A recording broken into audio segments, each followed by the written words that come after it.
This is Pixelated Audio, episode 27, and today we're getting down with the notorious B.O.B.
Thanks for tuning in to Pixelated Audio, your bi-weekly retro video game music podcast. I'm Brian. And I'm James. And today we're going to play some music from a 2D side-scrolling run-and-gun style platformer released in 1993, both for the Super NES and the Sega Genesis, called B.O.B. And the track we just heard was the main theme on the Super Nintendo, composed by Michael Bartlow. Really cool track, super funky bass. Yeah, it's super funky. Yeah, like that bass line is just terrific. It's awesome. Mm-hmm. It's really cool. Yeah, right off the bat, it very much reminded me of Toe Jam and Earl. Like, yeah. It felt like it could have been a track straight from that game. And there was even maybe 5 or 10 seconds into it, there was like a Seinfeld riff to it. Yeah, give me a very Seinfeld feel to it. Yeah, that slap bass is super cool. I like it. That the whole riff and everything. It's just a cool intro. I dig it. The Sega Genesis version's just very, very similar, except you got the FM synth, right? So it's a cool track. I like it a lot. So why do we pick this game? For me, it's kind of funny. A coworker of mine, he and I just started talking about games a lot, and he had brought up one of his favorite games as a kid was this game. And then maybe like a week later, you had mentioned, like these are the kind of ideas we're thinking about for future episodes, and you came up with Bob. It's like, oh wow, we totally need to do it. That. It's so funny that how that works. Like two totally different people bring up the same game. So I thought it was kind of like fate. We need to do some Bob, and it was a game that my coworker Kevin was just like, I really love this game, and I looked up some playthroughs for it, and I was like, wow, this looks really fun. And then you had mentioned it, and I was like, yeah, we got to do this. So for me, this game was a renter. I never actually owned this game, and I don't know of a lot of people that did. None of my friends had it either. But I remember going and renting this for the Super NES. I played it a few times, I remember, but kind of going back and listening to the music, oh man, it's phenomenal. It's really good. Like the music is so funky, so fun. And there's not a lot of tracks in the game, but it was one of those things that's like, this is kind of like our style, like to find something that, necessarily, I don't know, maybe not the best title out there, but something that has amazing music that we can kind of dive into. Yeah, I mean, like we've mentioned before, this is one of the reasons why we started the podcast, and I think this is just a great game for this type of stuff. So anyway, so back to B.O.B, or as it's known in Japan as Space Funky B.O.B. It was published by Electronic Arts and developed by a little company called Gray Matter Inc., which we'll get into in a few minutes. Yeah, it's weird because the name B.O.B. or Bob, it has dots in between it, so it's like an acronym for something, but we looked everywhere, all over the internet. We even found the instruction manual online, and we looked through the whole thing. We couldn't find anywhere where they reference what B.O.B. could stand for. So we're at a loss. Use your here. Imagination. Yeah, and they, it's probably a joke by the publisher. It's just like, hey, We noticed that their manual was pretty funny. Yeah, it's pretty good. We'll share some stuff from that later. But the game was composed on the Super NES by Michael Bartlow and is arranged for the Genesis and Mega Drive by Alex Rudis. Michael Bartlow is an American composer. He worked on Spy Hunter, Rampage, Xenophobe, a bunch of arcade titles. Apparently, he worked with Rob Hubbard on Road Rash, and Immortal on the Genesis. Yeah, and Starflight and a couple other Genesis games. Right. He first started over at Bally Midway in 1982, and then he left in 1988 and joined Apple as an audio engineer. A few years later, he got hired by Electronic Arts, and he did a bunch of their Genesis games and then left to create his own company called Game Sound. And in the mid 90s, he wound up at Acclaim doing, game music for them, but he moved out of like a composition role in around 1998. And Alex Rudis, who is responsible for arranging the Genesis version, he's also an American composer, and he used the Gem sound driver to port the soundtrack over to the YM2612. Which is kind of what a lot of other companies were doing, especially for porting. Yeah. He didn't really do a lot of game composition, and he pretty much stuck to stuff for the Atari like Klax, Chips Challenge, Blue Lightning, and Rampart on the Lynx. Yeah, and Slime World for the Genesis. That was like one of my favorite Lynx games. Nice. But I guess he didn't do the Lynx version, so it's like a port. I don't know. Yeah, and let's not forget Trevor McFur in the Crescent Galaxy for Jaguar. Oh boy, that's yeah, we couldn't forget that. We couldn't leave that off the list. Pretty amazing. Anyways, we got some more music from these gentlemen to play. We're going to actually play the Super NES version of Space City. This is the first level. And let's get that started.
That was Space City, composed by Michael Bartlow for Bob on the SNES. Man, that is so funky. I love it. Mm-hmm. What a great track. Super rad beat. One of my favorite things about this track is the breaks in sound. Like I was just going to say that. Yeah. Like there's a lot of gaps Mm-hmm. in like this silent gaps that really kind of, I don't know, it creates this like kind of hip hop vibe. I dig it. It's really cool. Yeah, because we don't hear a lot of that, and just any kind of music, like using silence as like almost like a sound. So Right. I thought that was really cool. It kind of drew my ear right to it, and there was something about like maybe around like a minute or minute and a half in, there was like this sound. It was kind of like this little scale, and it immediately reminded me of like Mario, and I wasn't quite sure. Like, what do you mean? Like Mario?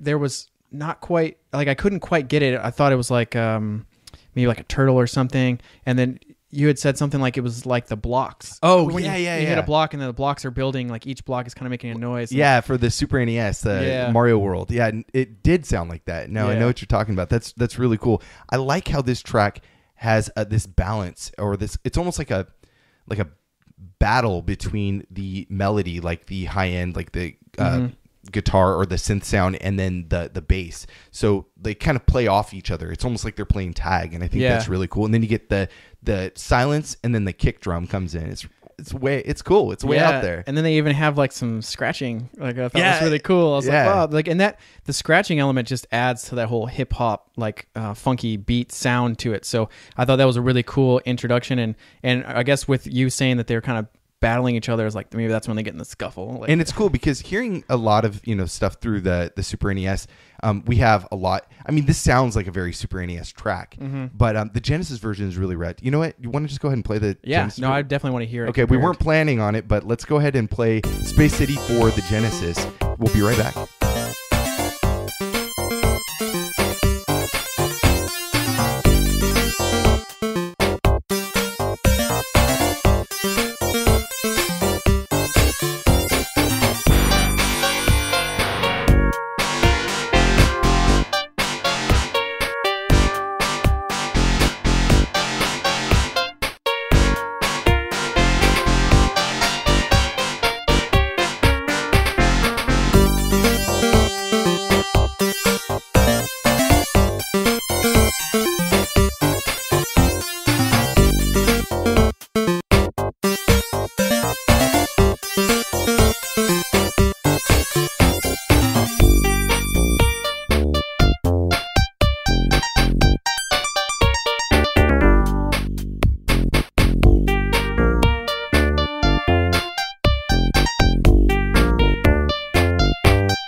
Pretty different, right? Yeah, that was super different. I didn't expect that.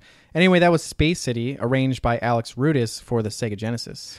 Yeah, again, it's still funky, but at the same time, it has less gaps of that silent gap like we were just talking about, and it's still a cool track. But the synth, those high note synths, really is a little bit ear piercing. Yeah, I think at the beginning of this track, I was like, "Whoa, I don't know if I really like this," and then it gets to this cool like keys part, and it had a cool like piano organish feel to it. Yeah, that is cool. By the end of it, when they kick those really high synth sounds back in again, I was like, actually kind of like this a little bit. I still like the SNES version a little bit better, but yeah, me too. This was actually I grew to love it, like really like this song actually. So yeah, no, I do prefer the Super NES version, and typically I side with the Genesis on a lot of stuff. I really like FM synth, so. It was kind of like a hard choice what we're going to put in, but we ended up playing them both anyway. So. Yeah.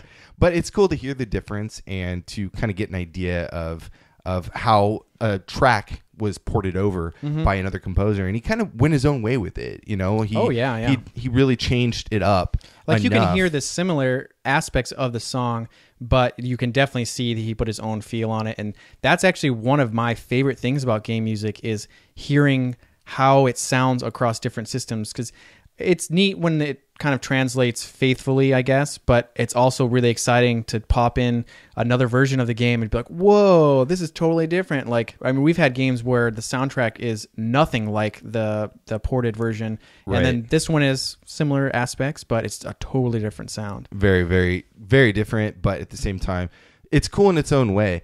There's a lot more noise in this track too. There's a lot more background synth, like just drawn out background synth noise, and it makes it a little bit, I think that's what takes away that silence that we hear in the Super NES, which I really, really like. And it's a shame that it's not in there, but there's probably a reason for it, and it just probably didn't work out as well. I don't know. The bass, you don't have the same slap kind of bass sound either with this track, but it's still pretty cool. Anyways, I think it's time to get back into the game a little bit. So Bob is a teenage android, and like many of us, he's asked his dad for the keys to his car to take it on a blind date. But while he's out, he crashes it into an asteroid, leaving him stranded on a hostile planet. Throughout the game, you're trying to make your way to this date. Yeah, so that's basically the goal. Just pick up your date. Yeah, and this game is not easy. No. They throw a lot of levels in your way that are themed around domed space colonies, alien hives, biochemical facilities, ancient haunted ruins, and even lava caves. And what's a 2D, platformer without lava caves? Right. Yeah, after beating a world, Bob actually gets a new vehicle and then goes to the next area, the next world. Yeah, and he finds a way to keep him from getting to the date. It's pretty funny. Yeah. And the ending to this game is actually really funny too. There's some spoilers. So we can say some spoilers, right? The game is 22 years old. Yeah. So basically, he gets to his date, and she is berating him for being late. And while she's yelling at him, he kind of zones out, and he sees this sexy red robot ride by on a space surfboard. And then he's just kind of like, wow, I want her. And so he goes after her, and I guess the game ends with you and her stranded on a small asteroid, but everyone's happy. Hey, sounds like a good thing. Now, see, that's where they could have done a Bob 2. Right. But unfortunately, this game never saw anything past this. This was it. So there was a few like retro remakes that I think it was included in retro compilations. But and it even showed up on the PSP. Yeah, for some kind of compilation. But this game got no love other than in 1993. In fact, like I was saying, I didn't buy it myself. I only rented it, so I don't know how many people actually owned it. But there's people with a lot of good memories of this game. Right. Anyways, so the game itself is a side-scrolling 2D run-and-gun style platformer, and we talked about that before. You kind of cover a bunch of different worlds and a bunch of different areas, and there's also these kind of kart racing aspect levels that are thrown in every now and then, where you kind of have to avoid obstacles and dodge stuff. It's kind of cool. Yeah, it's kind of mix it up a little bit. Get there by the end of the time limit. Right. You have a variety of different guns, or remotes as they're referred to in the game, and each gun has its own ammo that you have to pick up. But you don't have to worry if you run out, because everything is limited. Because Bob himself can punch things. So he has this like kind of robot fist that comes out and does this melee attack. And it's pretty cool. So there's a lot of different weapons, varieties of remotes and stuff besides guns. There's this umbrella thing for falling, because distance does matter. If you fall like a certain distance, you'll die and you'll have to start over. But you can get an umbrella and kind of coast your way down, or there's trampolines to reach higher areas. It's really cool. But we've got a lot more music to play, so without further ado, this is track 4 from the Genesis version called Non-Tech Level Music 1.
That was Non-Tech Level Music 1, arranged by Alex Rudis on the Sega Genesis. Yeah, it's the same track as Organic Life on the Super NES. And so, you can kind of pick or choose your title there. These are just, I think a lot of these titles, are made up. So by whoever's ripping or timing. So, it's kind of pick and choose as you like. Mm-hmm. But this is a really cool track. And it's a lot different from the Genesis version that we heard earlier, where they took out a lot of those silent breaks. This uses that again in like a new way, a new kind of theme. Yeah, that was really cool just to kind of ramp down to this like very minimal and then go right back into another melody. And I really liked how different this song is from the SNES. I'm much more used to the SNES soundtrack than the Genesis one. So for me, it takes a minute to kind of get used to this song, and at first I'm kind of like, okay, kind of readjust yourself. Yeah, and then it grows into something that's just so awesome. Like there's so much awesome synth sound in this song. Like the second half of the song, I just love it so much. It's really cool because there's like this bridge. I think it's like a minute and a half in, and it slows down like a lot. Like the track just slows down, then it kind of starts this melody up that wasn't in the first part of the track, and I think that is actually what makes me like intrigued to keep listening, because it keeps changing, and I think that's really rad. And even at the end, it kind of switches back to that just kind of drum and bass kind of sound, and I like that. I think that's really cool, very interesting way to have this track kind of laid out. Yeah, and it's just so great to hear the difference between the two, and just that this Genesis has this whole different feel that Alex Rudis has interjected into the songs, and it's just really cool. Yeah, he's taken something from the original composition, and he's kind of added his own touches in here and there, and I think that's what makes the Genesis version unique in its own, because even though it's the same stuff as the Super NES, it's really, there is this kind of new feel to the soundtrack we may already know from the Super NES. Yeah, it goes beyond just the limitations or the different sounds of the different systems. He's taken it in a little bit of a different direction, which is really cool. So we've talked about the composers, but we haven't talked about the development company at all. And they're a really interesting little company. It's called Gray Matter Inc. And that's not to be confused with Gray Matter Interactive Studios, which did games like Kingpin, Redneck Rampage, and some of the Call of Duty games. Right. It was a Canadian developer founded by Chris Gray, who was working on, different games from Mindscape, but then he left to do his own thing. And it looks like the company was established around 1988 or 1989, but ended up going bankrupt because of the decline of the entertainment market in Canada.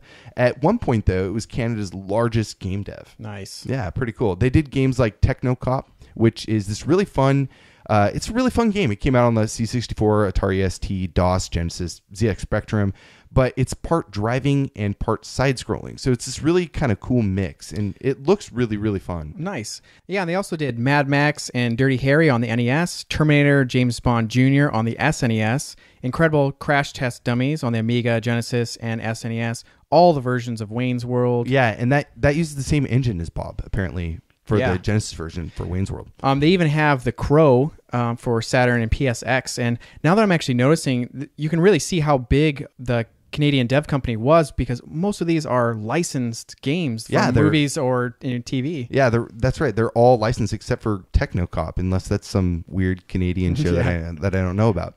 But yeah, the Genesis port was done by Foley High-Tech Systems, and that was created by David Foley in 1983 when he was a student in Boston. But they haven't really done much other than just kind of help out other development teams. So there's not really a list of games that we can kind of run through that they've done. It's just been kind of like lending a hand for other development. Right. We have a few more tracks to play. James, you want to read those off? Right. We have Underground Tech Level Music 2 from the Genesis and Boss Battle from the SNES. And we'll be right back.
heard Underground Tech Level Music 2, arranged for the Sega Genesis by Alex Rudis, and then Boss Battle for the Super NES, composed by Michael Bartlow.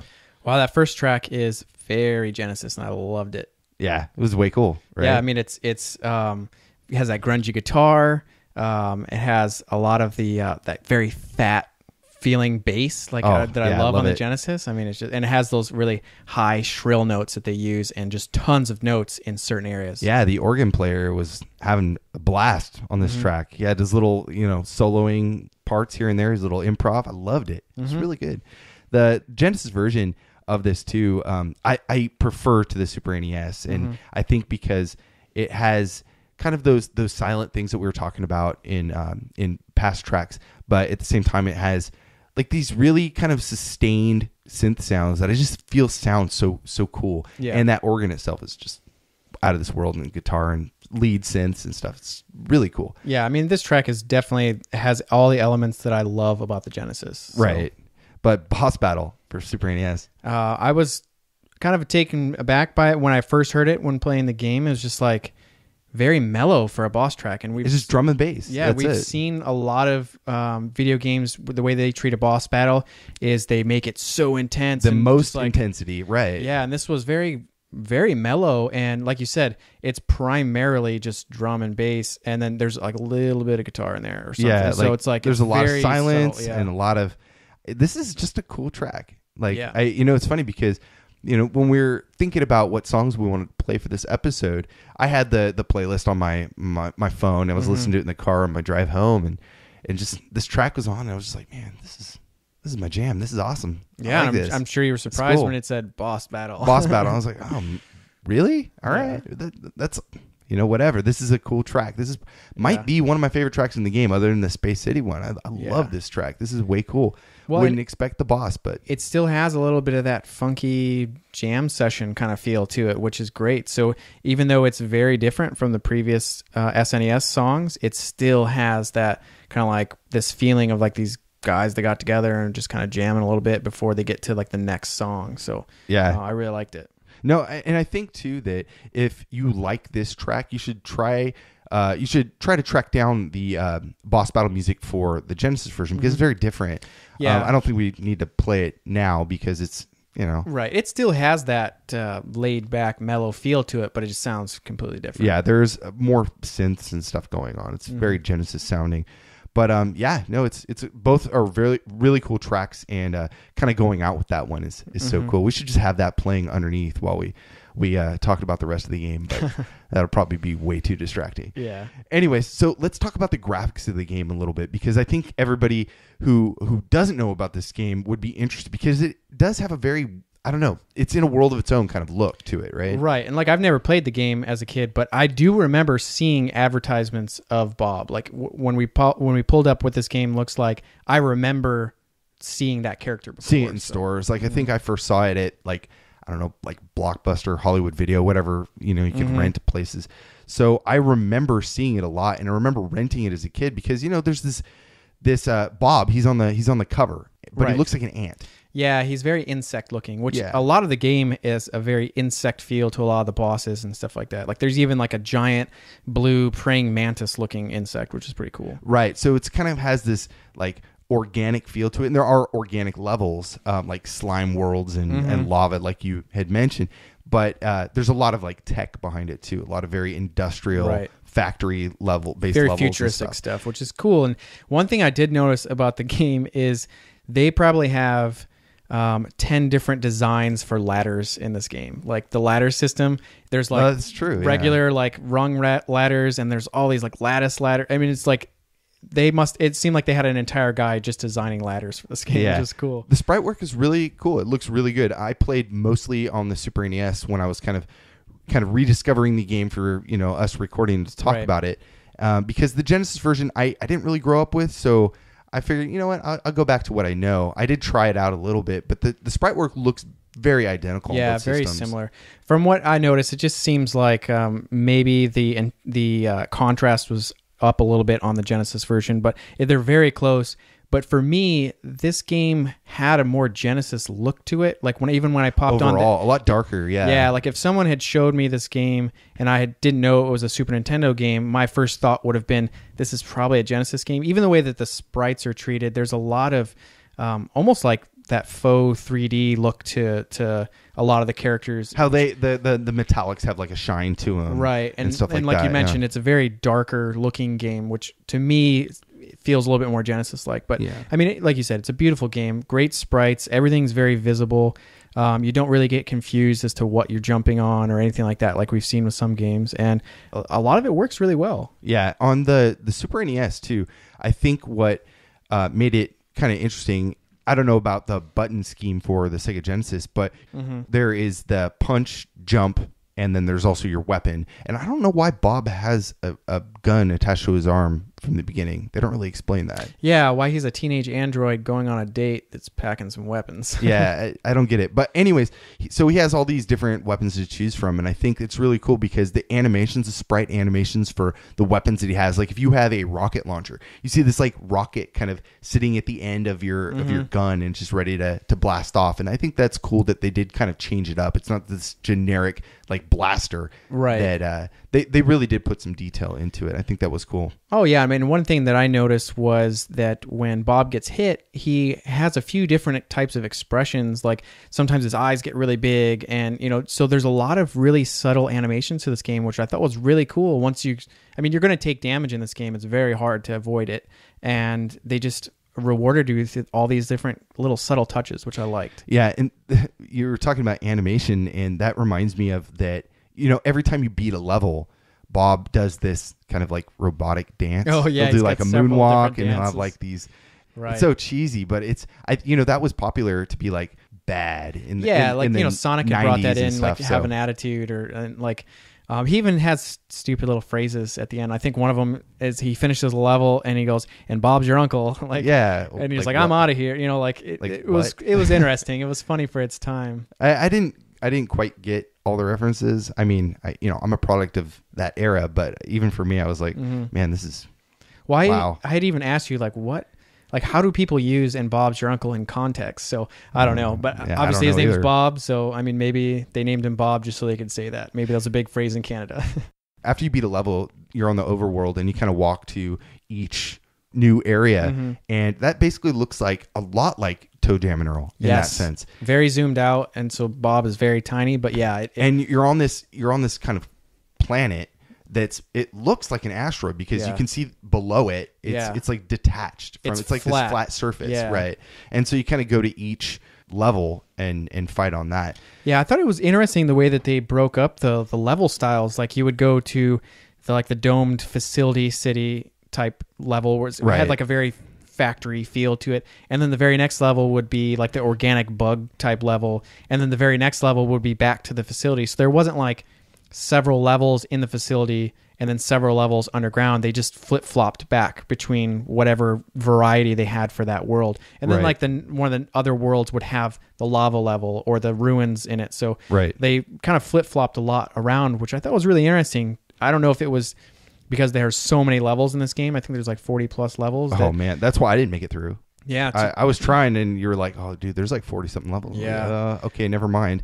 I'll get as far as I can. I think I saw that there was a playthrough. It was not necessarily a speed run, but someone that definitely knew what they were doing, and it was over 2 hours long. So, oh my god, So I'm glad I didn't attempt to make it through it before this episode because we would have never recorded it. Right. I mean, and they did a really good job with the levels, with making them very interesting. Some are more platforming up or platforming down or across or a variety of whatever, but there's a lot of dead ends and areas where if you go there you're gonna so I gotta tell you something about that because this is the thing that pissed me off the most about the game. A lot of this game it's not randomly generated or anything, so there's a lot of memorization that goes on, and you really do have to memorize a lot because there's pits that I would fall into that there was no escape at all. Like there'd be like a lava pit or an acid pit or whatever, and there would be absolutely no way to jump out unless you had one of those trampolines so fast. Right. So there is like this required amount of damage that is acceptable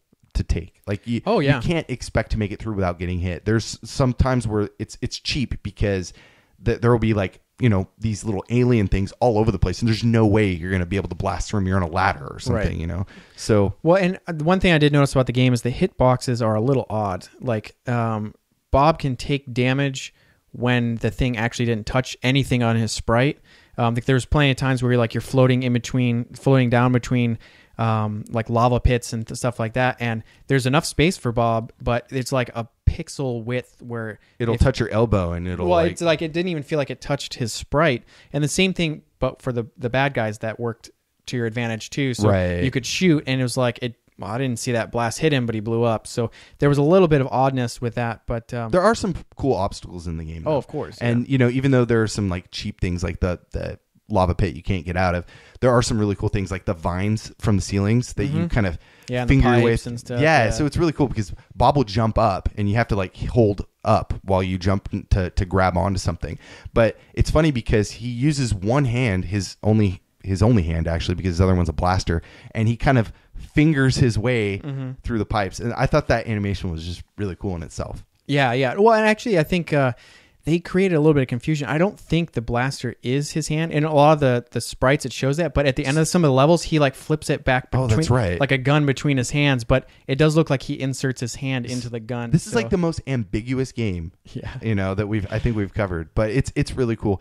Levels are cool. The enemies, like the little bad guys, are really cool. They're very unique. There's Very a unique. bunch of different ones. So if you're in an organic level, there's these organic like worms and like plants and stuff that attack you. You're in a tech level, there's these different machine type based enemies that will come at you. I think that it was good that they kept it that way, and they made things distinct, and levels kind of have their own look to them. They did have one bad guy that I thought was very funny. He was a bow and arrow. So I thought when I first saw him that, he's a power up. Like, I'm going to get a bow and arrow because it's just a bow with an arrow like on the string. Right. And then it starts shooting at you. I was like, what? Like, so they had these weird things. And one of the things I really liked in the lava area, instead of just like lava balls shooting straight up, kind of like Mario, there's like this dude that pops out that's made of lava, and he starts tossing like lava balls at you. And I was like, whoa, there's like a lava man. Like, that's pretty cool. They must have had fun designing this game at least. There's a ton of variety of stuff. So yeah, no, it's really cool. We've talked a lot about the graphics, the game layout and stuff like that. We have one more track. One more track. Yeah, that's it. Went by fast. You know what? There's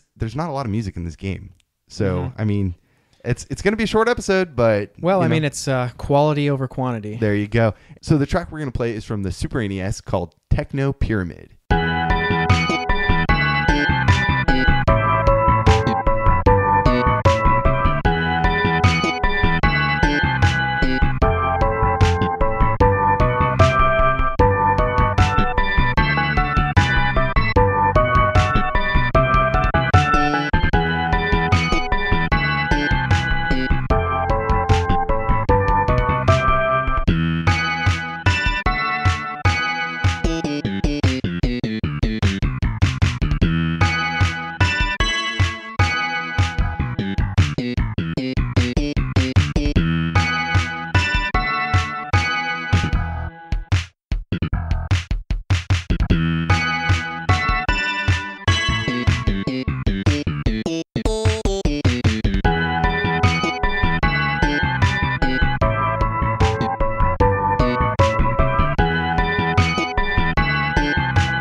That was Techno Pyramid, composed by Michael Bartlow for the Super Nintendo. How many times did we mispronounce that title? A lot. It's actually a really hard one to say. Techno period. Yeah, that's what we kept saying. Yeah. So, anyways, no, really cool track. Love those church chimes with the same funky bass in the background. It's really cool. Yeah, it had like this really heavy bell feel to it, which I liked. Cool melody, and it had this very Seinfeld feel again to it, which I really liked. I thought it was funny, and Bob is a funny little character, so it kind of the game added isn't. to it. Yeah, the game's not very serious to begin with. It's not a serious game. It's a joke. It's fun. What are your kind of overall feelings about this title in general? I think it's a fun game. I think that if you haven't played it and you have access to it, then check it out. We had mentioned that maybe it's not a must own, but it's something you're probably going to enjoy. It's a good game, lots of levels, so there's plenty of time to spend with it, and it's like you said, it makes fun of itself, and it's pretty fun. Right. It's a shame that we didn't really see anything else from this developer, because they might have had some really cool ideas, going forward and moving to different systems. Yeah, I maybe I'm totally wrong, and this would have been like the worst flop ever. But the game itself, like you were saying, it's fun. It's worth playing. At least you don't have to beat the game. Just go into it, play a few levels, have fun. Yeah. Just look at all the quirky, weird stuff that's going on that the developers threw in. There's like some repetitive scenery and some repetitive sprites. There's those cheap like pits and hit detection that can be a problem. It definitely has its flaws. Right. So the game's not perfect. The music is great, and we got to listen to that today. So I think that overall as a package, it's a fun little game. It was a renter as a kid when I was a kid. And it's probably still a renter today if you can find a place that's renting Super NES But games. it's a good one. It's worth a look.